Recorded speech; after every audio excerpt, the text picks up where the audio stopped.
Lanjutkan dialog kita di Jurnal Pagi membahas mengenai waspada penculikan anak. Masih bersama dengan Sekjen KPAI, Erlinda, dan juga Kapolres Jakarta Timur, Bapak Kombes Umar Faruk. Kita ingin tadi pertama di segmen awal membahas bagaimana sih kejadiannya seperti itu dan lain-lain. Nah, ini ada beberapa hal yang ingin kita ajak pemirsa juga untuk melihat di layar kaca. Inilah data-data mengenai penculikan anak. Oke, sambil kita menunggu data-datanya keluar, kembali kita berbincang dengan Ibu Erlinda dan Bapak Umar Faruk. Sebetulnya kalau tadi dari apa yang diceritakan oleh Bapak Umar Faruk dan Ibu Erlinda sendiri, berarti faktor dari orang tua ini adalah faktor utama ya. Boleh dibilang, apakah yang seharusnya dilakukan oleh orang tua atau keluarga agar peristiwa seperti ini tidak terulang ke depannya? Iya, seperti yang di awal tadi sudah sedikit saya singgung bahwa edukasi kepada anak itu penting. Dan edukasi itu jangan pada saat anak udah besar atau dewasa ataupun misalnya remaja. Jadi sebaiknya itu diberikan edukasi sedini mungkin. Karena apa? Interaksi terhadap anak itu juga membangkitkan kecerdasan Ananda sendiri seperti itu. Contoh misalnya pada saat ibu saat ini pergi ke tempat ini dulu ya, kamu duduk di sini. Hanya berjarak misalnya hanya 1 meter seperti itu. Tapi kalau nanti ada yang mendekatin kamu lambaikan dan kamu teriak ya. Nah, misalnya semacam itu, misalnya karena emergency. Atau seperti yang orang tua Ananda C yang di PGC, sang ibu bekerja, Ananda mendampingi, ataupun memang karena belum sekolah seperti itu.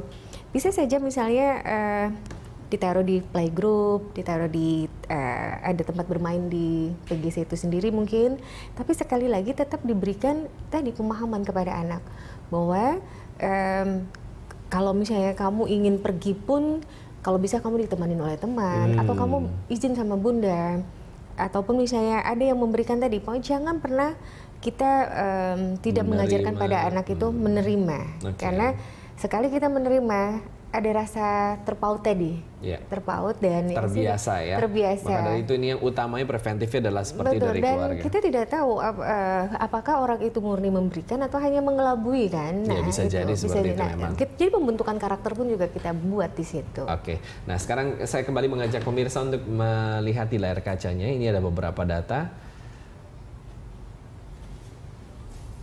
Ini adalah data anak hilang di tahun 2014. Ini yang bersumber dari Komnas Perlindungan Anak. Total ada 196 kasus di mana penculikan bayi terjadi 6 kasus, sebanyak 3%. Penculikan anak itu 45 kasus. Dan kasus anak hilang sendiri ada 15 kasus. Berikutnya penelantaran bayi, ini lumayan mendominasi, 61 kasus, 31%. Dan penelantaran anak 69 kasus, 35%.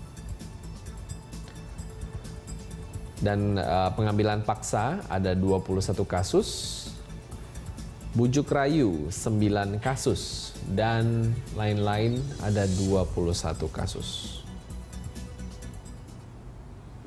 Nah, ini mengalami kenaikan dari 2014 ya. Bagaimana? Apakah selama ini Pak Umar Faruk untuk kasus penculikan anak yang terjadi, modusnya apakah selalu seperti itu? Atau ada modus-modus lain selain memberi, terus kemudian mengajak pergi dan lain-lain? Memang untuk modus ya, ini selain dari yang disebutkan tadi, ada satu keinginan anak untuk lari dari orang tuanya. Karena kekurang perhatian orang tuanya. Karena di dalam situasi rumah yang tidak nyaman bagi si anak itu ingin cari teman di luar. Nah, dan tidak pamit kepada orang tua. Seperti yang kemarin seperti disampaikan bahwa setelah Cynthia ketemu ya, kembali ke pangkuan orang tuanya, itu ada laporan memang di Polres Jakarta Pusat. Itu anak umur 10 tahun. Anak umur 10 tahun. Begitu ditemukan ya, hilangnya tuh jam berapa ya? Ditemukan sore. Begitu ditemukan ditanya, sempat diintegrasi, kenapa kamu ini? Bagaimana cara kamu kok bisa lepas dari orang tua? Saya di rumah tidak ada kawan. Saya tidak nyaman di rumah. Akhirnya cari teman di luar dan ngamen. keliling. Jadi sempat lebih dari 24 jam, sekitar 28 jam itu baru kembali lagi ke rumah. Itu yang disampaikan ini. Jadi ini perlunya juga orang tua care terhadap anak. Gitu. Jadi tidak istilahnya sekali waktu, oh sudah 1 jam tidak sempat ketemu dengan anak, dicari. Kemudian sudah waktunya makan, dicari untuk makan. Anak kalau nggak sudah waktunya makan, tidak dicari, makan di mana? Cari uang sendiri kan? Cari uang sendiri, cara bermain dengan kawan-kawan yang sudah bisa cari uang sendiri. Salah satu contohnya ngamen itu. Ya, nah Pak Umar, banyaknya kasus penculikan anak seperti ini, sebetulnya penegakan hukumnya sendiri bagaimana Pak ya? Untuk penegakan hukum ini terhadap anak, ini sudah diatur secara khusus dalam Undang-Undang Nomor 35 tahun 2014. Ini bahwa negara kita juga care terhadap anak ini. Ya. Negara sudah membuat suatu ketentuan khusus, tinggal orang tuanya. Anak berkumpul dengan keluarga, ini apalagi waktu libur, itu 100% dalam pengawasan orang tua. Terkecuali sedang pendidikan. Inilah. Jadi supaya terhindar ya, terhindar dari penculikan, terhindar dari bujuk rayu dari orang lain yang membutuhkan keberadaan anak untuk dijual, untuk diadopsi ya secara ilegal. Ini secara hukum secara tegas ya memberikan perlindungan terhadap anak. Nah, kemudian juga anak ini ada aset ya, aset orang tua. Ini ada yang membutuhkan si anak ini dengan cara adopsi ilegal misalkan gitu. Sehingga pesan kepada seseorang, Pak saya tolong carikan umur 10 sampai ini laki-laki. Orang yang tidak punya pekerjaan itu akan mencari. Dan sudah ada order dan tinggal melempar itu. Inilah yang bisa menjadikan modus ya.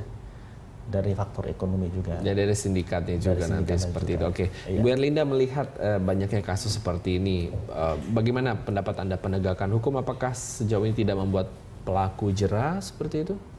Ya sebenarnya pada dasarnya sudah membuat efek jera ya. Tapi sekali lagi seperti sambal mungkin candu. Jadi kalaupun pedas tapi tetap aja masih nambah atau segala macam. Sekali lagi bahwa saat ini penegakan hukum cukup memberikan efek jera. Namun sekali lagi yang kita kedepankan nanti adalah sinergitas dalam penanganan ya. Tidak hanya dari pencegahan tapi penanganan. Dan saat ini sudah dilakukan, kita sering bersama dengan Polri ya. Di situ ada Polres, Polda, dan Polsek seperti itu. Dan saat ini sangat-sangat sinergis sekali dengan Kementerian Pemberdayaan Perempuan dan Perlindungan Anak dan Kementerian Sosial. Seperti yang kemarin terjadi di Ananda ini. Dari RPSA juga sudah turun ya Bapak ya. Terus dari P2TP2 hari ini Ananda nanti akan didampingi oleh psikolog juga. Mengapa? Ya tadi sang anak khawatir itu ada traumanya ataupun ada satu kejadian yang membuat dia menjadi takut dan sebagainya ini. Nah, dalam rangka tadi tidak hanya penegakan hukum dan memberikan efek jera, tapi agar ini semua bisa sesuai dengan amanah Undang-Undang Perlindungan Anak Nomor 35 tahun 2014. Di sini pun juga kita mungkin sanksi sosial kepada orang tua pun juga kita berikan. Dalam arti kata orang tua jangan pernah beranggapan bahwa kalaupun terjadi misalnya penculikan atau segala macam, dia tidak terlepas dari tadi konsekuensi hukum. Jangan gitu. Karena seperti yang di luar negeri pun juga demikian. Kayak semacam penelantaran. Di Indonesia kalau mau jujur apa adanya, banyak sekali masyarakat kita masih tidak bisa menerima apabila orang tua dianggap telah menelantarkan anak dan dihukum. Padahal